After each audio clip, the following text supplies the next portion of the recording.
In this video, I will show you how you can get to know when your Oura ring is fully charged. Now, this is a very simple and easy process, so let's get started.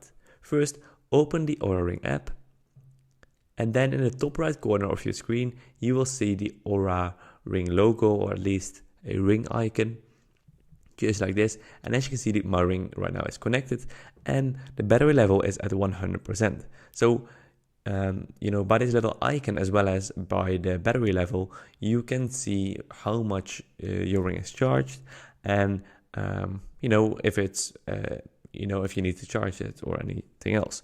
You can also find more information on how to charge your ring, on how to care for your ring, as well as the ring airplane mode, which you can turn on, and you can also show the latest location of your ring. So it's very useful. Oura will give you also a message when the battery is below 30%. So they will say, like, charge your ring before you go to sleep. Otherwise, it might not track all of that data. So I hope this video was helpful. If it was helpful, please subscribe to the channel, and I'll see you guys in the next video. Bye bye.